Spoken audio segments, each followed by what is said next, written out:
Hello दोस्तों, okay job के online platform में आप सभी लोगों का फिर से स्वागत है। जैसा कि अपन ने लास्ट वीडियो में पढ़ा था प्रकाश का वर्ण विक्षेपण क्या होता है, उसको अपन ने देख लिया। आज हम पढ़ने वाले हैं, देखो यहाँ पर कि प्रकाश का प्रकीर्णन किस तरीके से होता है, तो उसको हम लोग देखेंगे। देखो, प्रकाश का वर्ण विक्षेपण और प्रकीर्णन में थोड़ा सा अंतर है, उसमें भी किस किस तरीके से हमारे पास उसके अंदर है ना, जो सूर्य की जो किरण आती है वो 7 रंगों में क्या हो जाती है, विभक्त। लेकिन इसके अंदर जो कलर होता है ना, वो क्या हो जाता है, फैल जाता है। ठीक है, चारों ओर बिखर जाता है, जिसके कारण वो ज्यादा बिखरेगा वो कलर, वही हमको कलर क्या देता है, दिखाई देता है। हम जो यहाँ पढ़ने वाले हैं ना, वो इस तरीके से पढ़ेंगे कि भाई कौन सा कलर बिखरेगा, कौन सा ज्यादा बिखरेगा, कौन सा कम बिखरेगा, उसके बारे में हम लोग डिस्कस करेंगे। जैसा कि देखो, आप लोग देख रहे हो कि यहाँ पर क्या हो रहा है कि ये हमारे पास क्या है, इंसिडेंट रे। ये हमारे पास क्या है, इंसिडेंट रे। यहाँ से ये किरण आ रही है, यहाँ से हमारे पास जैसे ही जा रही है आगे, ये रिफ्लेक्शन यहाँ पर हो रहा है। तो कुछ रिफ्लेक्शन में तो क्या होता है, इधर किरण आ जाती है, लेकिन ये रिफ्लेक्शन में एक माध्यम से दूसरे माध्यम में जाती है। तो ये तो वो प्रोसीजर हमको बता रहा है। लेकिन जैसे ही प्रकाश की किरण आई, ठीक है, यहाँ से प्रकाश की किरण आई, ये उस किसी चीज से, कोई धूल मिट्टी का अगर कण होगा, ठीक है, उससे टकराएगी और टकराने के बाद क्या हो जाती है, बिखर जाती है। क्या हो जाती है, बिखर जाती है। देखो, ये वो ऑब्जेक्ट है जिससे ये टकराती है, और इस प्रक्रिया को हम टोटल क्या बोलते हैं, स्कैटरिंग। और स्कैटरिंग को हिंदी में क्या बोलते हैं, प्रकीर्णन बोलते हैं दोस्तों। ठीक है, अब देखो, इसको सुनो, इसको हम लोग हिंदी में क्या बोलेंगे, प्रकीर्णन बोलेंगे। तो इसी को हम लोग समझने वाले हैं अभी। इसे समझने से पहले ना, देखो, ये वो ऑब्जेक्ट है जहां से ये टकरा रहा है। यहां से प्रकाश की किरण चली, और जैसे ही प्रकाश की किरण चली ना, ऊपर की ओर गई ना दोस्तों, ऊपर की ओर जैसे ही जाती है तो यहां पर चीजें दूसरे की बिखर जाती हैं, ऐसे करके। ठीक है, तो ये हमारे पास रहा प्रकाश का प्रकीर्णन। लेकिन इतना ही नहीं, हमें कंसेप्ट समझना, हमें रटना नहीं है कि प्रकाश की किरण आ गई, एक धूल मिट्टी के कण से टकरा गई और चीजें क्या हो गई, बिखर गई। तो ये चीज हमको नहीं, हमको आगे भी चीजों को देखना है, वो किस किस तरीके से होता है। हम लोग देखो, पहले तो हम लोग इसको थोड़ा सा व्यू कर लिए। अब इसी चीज को मैं वापस समझाऊंगा, तब तक के लिए ना आप लोग बने रहिएगा। ठीक है, और अब अपन लोग चलते हैं इसके थ्योरेटिकल सिस्टम पे। ठीक है, अब देखो इसमें क्या क्या हो रहा है कि आगे वाला जो हमारा स्लाइड है ना, ठीक है, वो रुको एक सेकेंड। ठीक है, हेडिंग लगाओ, प्रकाश का प्रकीर्णन। आप हेडिंग लगाओगे प्रकाश का प्रकीर्णन, जिसको बोलते हैं हम लोग स्कैटरिंग ऑफ लाइट।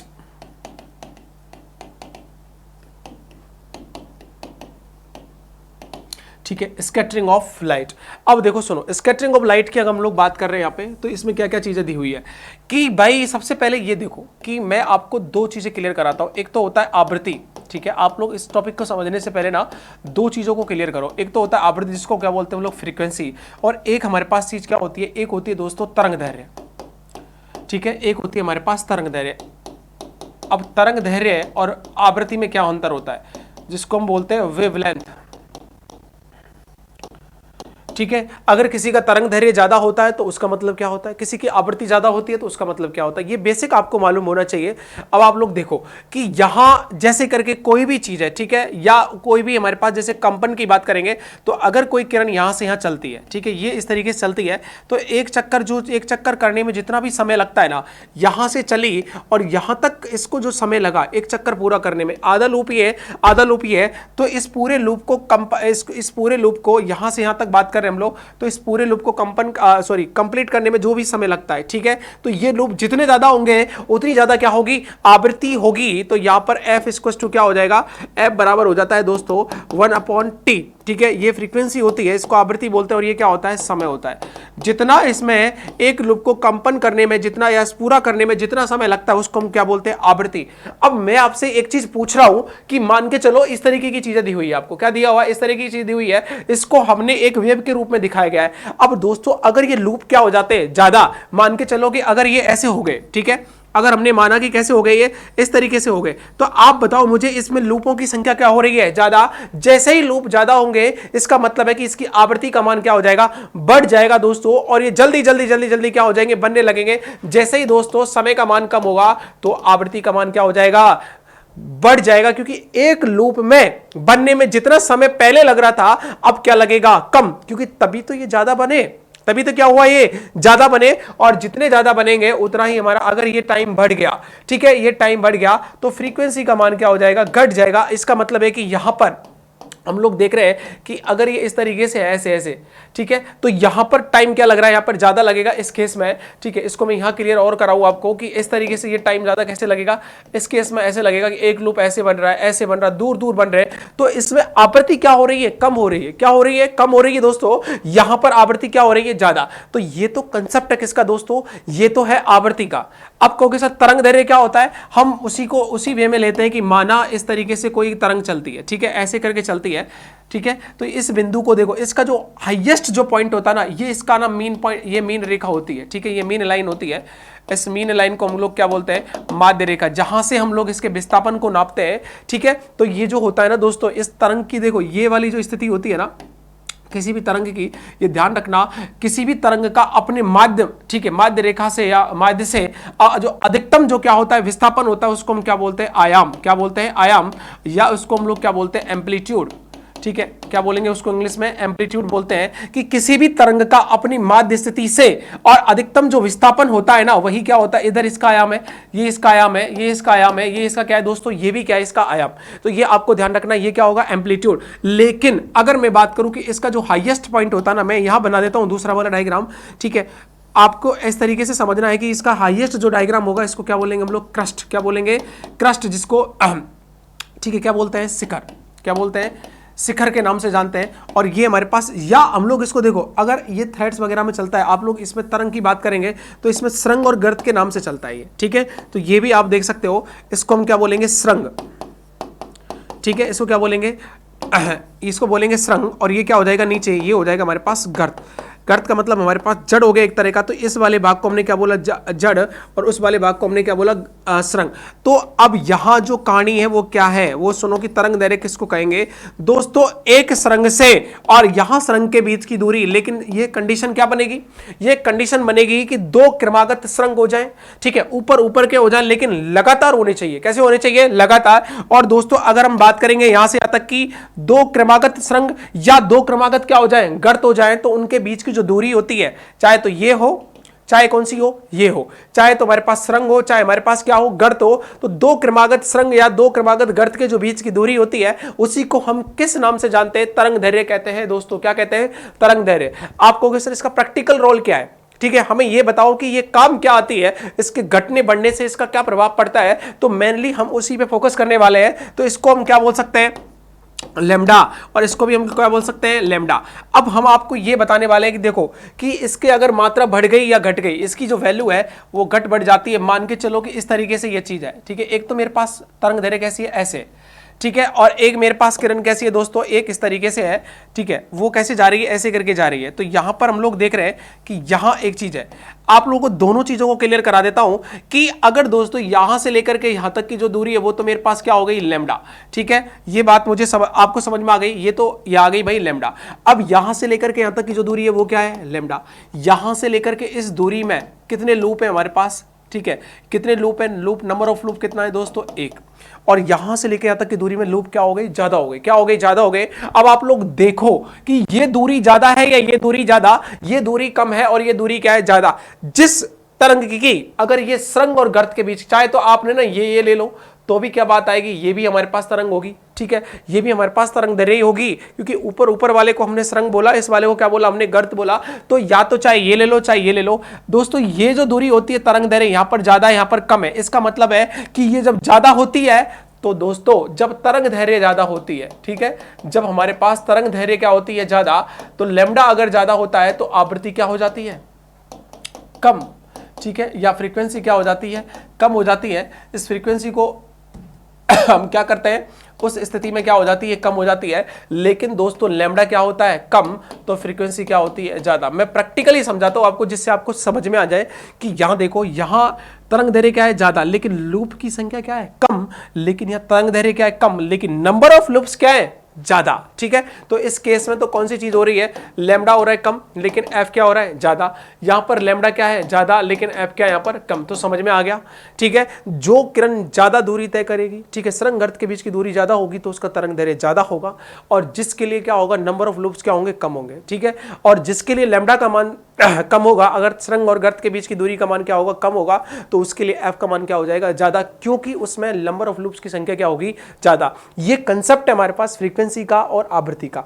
अब दोस्तों हम जो बात करने जा रहे हैं ना, कि प्रकीर्णन की बात करने जा रहे हैं, मैंने कहा था कि जैसे मान के चलो ये सन है, ठीक है, ये सूर्य है, सूर्य से प्रकाश की किरण चलती है ऐसे, ठीक है, सूर्य से प्रकाश की किरण चलती है ऐसे, ये हमारे पास प्रकाश की किरण है, ठीक है। अब आगे क्या हो रहा है, आगे दोस्तों ऐसा हो रहा है कि ये अलग अलग माध्यम में होके जाती है, क्योंकि प्रकाश की किरण कैसी होती है, अनुप्रस्थ या विद्युत चुंबकीय तरंगें होती है, उनके लिए माध्यम की कोई आवश्यकता नहीं होती है, ये निर्वात में भी गमन करते हैं। अब आप लोग देखो, ये जैसे यहां पर आया तो ये प्रकाश की किरण जैसे ही चल रही थी ना, तो यहां क्या केस बनेगा, देखिए ये जैसे ही किरण आई तो ये कोई तो हमारे पास ऐसे जा रहा है, कोई किरण ऐसे जा रही है, कोई कैसे जा रही है, तो ये ना यहाँ धूल मिट्टी के कणों से भी टकराते हैं, ठीक है। टकराने के बाद है ना, यहाँ ऐसे हो गया, कोई किरण तो सीधी निकल गई, ठीक है, कोई किरण आगे जाके टकरा रही है, तो ये प्रकाश है ना इस तरीके से बिखर जाता है, ठीक है, आगे जाकर इस तरीके से बिखर जाता है आपस में, कोई ज्यादा बिखर रहा है, कोई कम बिखर रहा है। लेकिन सवाल ये उठता है कि कौन सा ऐसा रंग था जिसकी वजह से हमें आकाश नीला दिखाई देता है, ठीक है, ऐसा क्यों हुआ,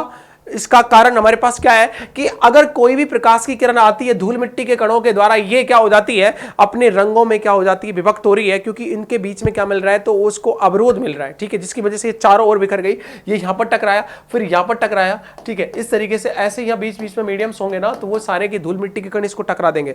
अब सुनो, यहां क्या हो रहा है कि हमने एक चीज देखी है, B I B G Y और ओ आर, नीचे चलते हैं तो दोस्तों लैम्डा का मान क्या होता है, बढ़ता है, लेकिन ऊपर जाते हैं तो फ्रीक्वेंसी का मान क्या होता है, बढ़ता है। तो ये आपको ध्यान रखना है। अब सुनो कि कौन सी किरण जो होगी जिसके लिए क्या होगा कि तरंग दैर्घ्य ज्यादा होगा, और कौन सी किरण होगी जिसके लिए फ्रीक्वेंसी ज्यादा होगा। दोस्तों रेड की जो तरंग दैर्घ्य क्या होती है, देखो लाल रंग की तरंग दैर्घ्य क्या होती है, ज्यादा, ये आप लोगों को मैं नोटिस करा देता हूं, यहाँ इसकी तरंग दैर्घ्य क्या होती है, ज्यादा, तो इसकी तरंग दैर्घ्य हम लोग लैम्डा का मान क्या रखेंगे, ज्यादा, तो इसके लिए फ्रीक्वेंसी, ठीक है, आवृत्ति का मान क्या होगा दोस्तों, कम, इसके लिए आवृत्ति का मान क्या होगा, कम। लेकिन अगर दोस्तों मैं अगर बैंगनी रंग की बात करूंगा, ठीक है, बैंगनी रंग की बात करूंगा, तो इसके लिए लैम्डा क्या होता है, कम, तो इसके लिए आवृत्ति क्या होती है, ज्यादा, ठीक है, आवृत्ति क्या होती है, ज्यादा। इस टेबल को आप लोग बना लेना, ठीक है, ये टेबल आप लोगों के काम की है, तो इसको जरूर बना लेना कि अगर हम लोग बात कर रहे थे ऊपर से V2R चलते हैं, तो दोस्तों यहां पर तरंग दैर्घ्य का मान इसका 7800 के आसपास आता है, ठीक है। स्टार्टिंग कहां से होती है, 3900 एंगस्ट्रॉम के आसपास से, 3900 एंगस्ट्रॉम से होती है, और एंड कहां होता है 7800 पे। तो यहां तरंग दैर्घ्य क्या हो रही है, ज्यादा, तो तरंग दैर्घ्य ज्यादा होती है तो आवृत्ति क्या होती है, कम। और अगर बैंगनी ज्यादा हो, बैंगनी का क्या हो गया, अगर लैम्डा का मान क्या है, कम है, ठीक है, सबसे कम है, तो इसमें आवृत्ति भी क्या होगी, ज्यादा। अब देखो सुनो कि अगर प्रकाश की किरण इस तरीके से चल रही थी, अब आप मान के चलो कि जैसे मैंने माना कि लाल रंग की तरंग दैर्घ्य, ठीक है, लाल रंग की किरण है, और लाल रंग की किरण ऐसे चलेगी, देखो लाल रंग की किरण कैसे चल रही थी, ऐसे चल रही थी, ठीक है, ऐसे चल रही थी, क्योंकि इसका ना हम लोग मानते हैं कि इसका तरंग दैर्घ्य क्या है, ज्यादा है, तरंग दैर्घ्य ज्यादा है ना, तो ये ऐसे करके चलेगी आराम आराम से। तो देखो ये आराम से, यहां पर हमारे पास क्या धूल मिट्टी का कण था, यहां पर भी धूल मिट्टी का कण था, तो इस कण को ना आराम से क्या कर जाएगी, ये क्रॉस कर जाएगी दोस्तों, और आराम से जब जैसे ये क्रॉस करेगी तो उसमें क्या होगा, कोई भी अवरोध नहीं आएगा, और अवरोध नहीं आएगा तो ये आगे ज्यादा दूरी तक क्या करती है, तय करती है, ठीक है। इस तरीके से ना ये चीजों को आगे फ्लो कराती है, ठीक है, ये आगे आराम से जा रही है तो इसको कोई दिक्कत नहीं आएगी, तो इस तरीके से चलेगी। कौन सा रंग है ये, लाल रंग, ठीक है। तो इसका मतलब ये हो गया कि इसमें तरंग दैर्घ्य इसकी ज्यादा होने की वजह से इसके अंदर प्रकीर्णन क्या होगा, कम, ठीक है।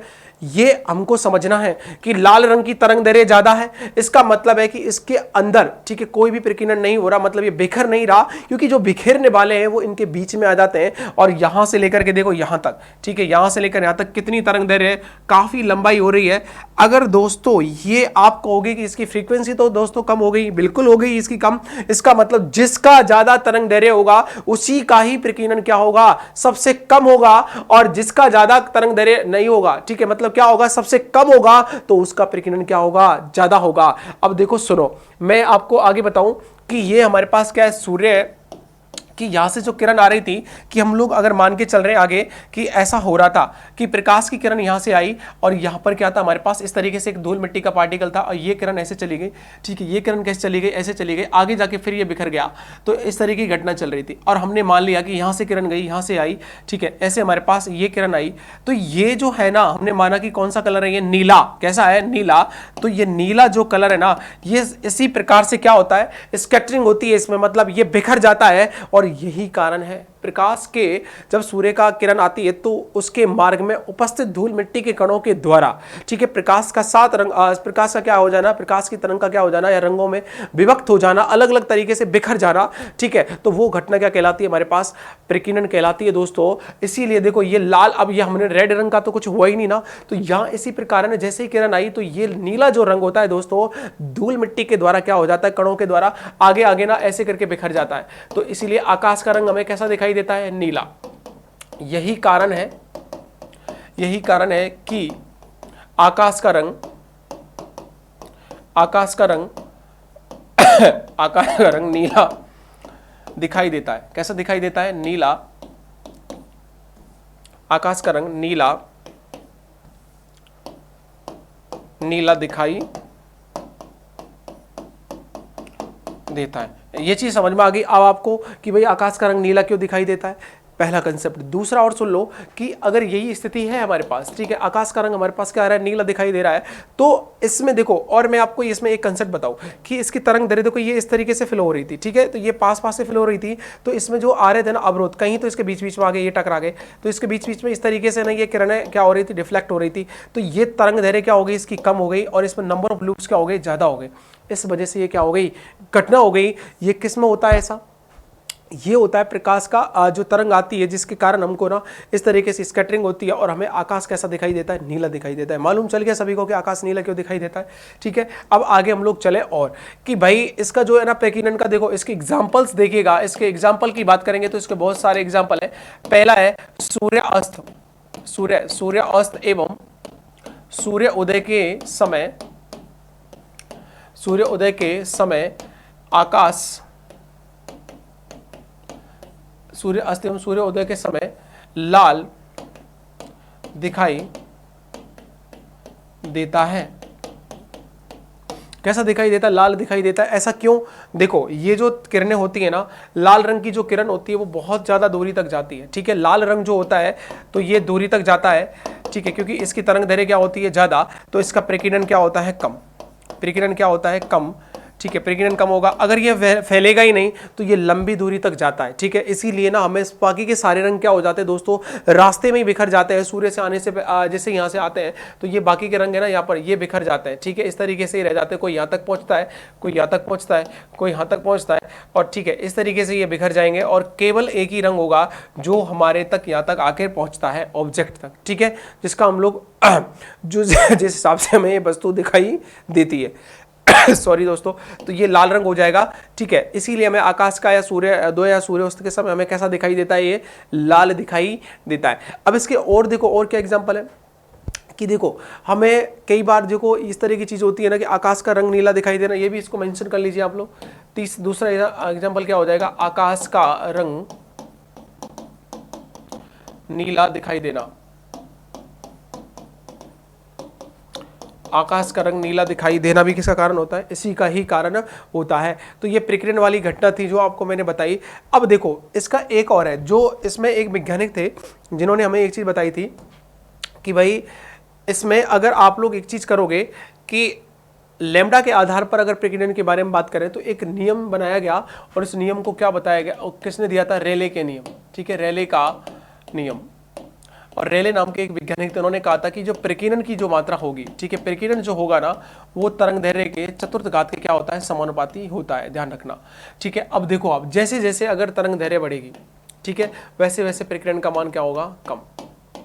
क्या होगा, प्रकीर्णन का मान कम होगा। इसीलिए ना हमने एक स्लॉट निकाला और उस स्लॉट में एक चीज निर्धारित की, BIB, G बाई और O और क्या हो जाएगा R। इसको हम क्या बोलते हैं, बैंगनी, ठीक है, इसको हम क्या बोलते हैं, जामुनी, ठीक है, ये हमारे पास क्या हो जाएगा, नीला, ठीक है, ये क्या हो जाएगा मेरे पास, हरा, ये क्या हो जाएगा मेरे पास, पीला, और ये क्या हो जाएगा मेरे पास, नारंगी, ठीक है, ये क्या हो जाएगा, और ये क्या हो जाएगा मेरे पास, लाल। अब आप लोग सुनो, अगर हम बैंगनी से लाल की तरफ जाते हैं, कहाँ जाते हैं, बैंगनी से हम लाल की तरफ जाते हैं, तो उस केस में क्या घटना होती है, बैंगनी से लाल की तरफ जाएंगे ना तो दोस्तों तरंग दैर्घ्य का मान क्या हो जाता है, बढ़ जाता है। लेकिन दोस्तों इस इधर प्रकीर्णन का मान कहाँ बढ़ेगा, ऊपर की ओर। प्रकीर्णन का मान कहाँ बढ़ेगा, ऊपर की ओर बढ़ेगा। प्रकीर्णन जैसे जैसे ऊपर जाएंगे वैसे वैसे इसका मान क्या होगा, बढ़ेगा। लेकिन इस केस में इसका मान क्या होगा, घटेगा, क्योंकि यहाँ तरंग दैर्घ्य बढ़ रही है, ये आप लोग देख लीजिएगा, इसका मान यहाँ पर बढ़ रहा है। तो रेले ने क्या कहा था कि अगर जो प्रकीर्णन होगा ना प्रकाश का, वो तरंग दैर्घ्य के चतुर्थ घात के क्या होता है, व्युत्क्रमानुपाती होता है। किस केस में होता है, वो इस केस में होगा।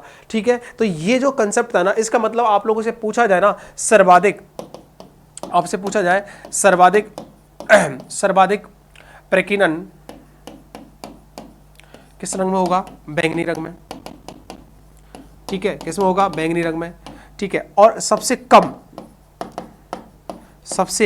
कम और प्रकीर्णन की अगर बात करें ना, प्रकीर्णन किस में होगा, लाल रंग में।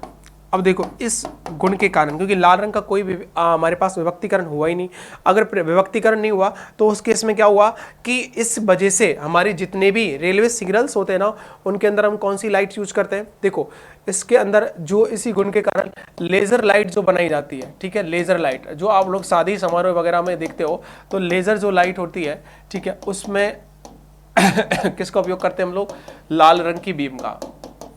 ठीक है, लाल रंग का प्रयोग, पहली चीज। जितने भी रेलवे के सिग्नल होता है, ठीक है, रेलवे के सिग्नल होता है, ठीक है, रेलवे के सिग्नल में किसका उपयोग होता है, लाल रंग का। और आपने ट्रेन के पीछे ना इस तरीके से डिब्बा देखा है ना ट्रेन का, तो इस तरीके से जो डिब्बा होता है ट्रेन का, तो ट्रेन के पीछे ना ये पटरियों पे चल रही है, ऐसे दो पटरियों पे। ठीक है, यहाँ पर हम पहिया लगा देते हैं ऐसे करके, तो ये भी क्या होता है कि इसके पीछे जो लाइट जलती है ना, आपने देखा होगा लुप जुब करती रहती है, वो कौन सा साइन होता है, रेड कलर का। क्योंकि ये ना कि हम लोग अगर रेलवे का सिग्नल अगर हम लगाएंगे यहाँ पे, ठीक है, ये रेलवे का सिग्नल अगर हम लोग लगाएंगे तो यहाँ तीन होते हैं। एक तो मेरे पास क्या होता है, रेड, ठीक है, तो ये रेड होता है। एक मेरे पास क्या होता है येलो, तो ये येलो टाइप का होता है। और एक मेरे पास क्या होता है, ग्रीन, जो हरा होता है, तो वो आपको ध्यान रखना इस तरीके से। तो ये जो लाइट होती है ना, मोस्टली ये वाली जो लाइट होती है, ठीक है, तो जिसका हम उपयोग करते हैं, ये ज़्यादा दूरी तक हमें दिखाई देती है।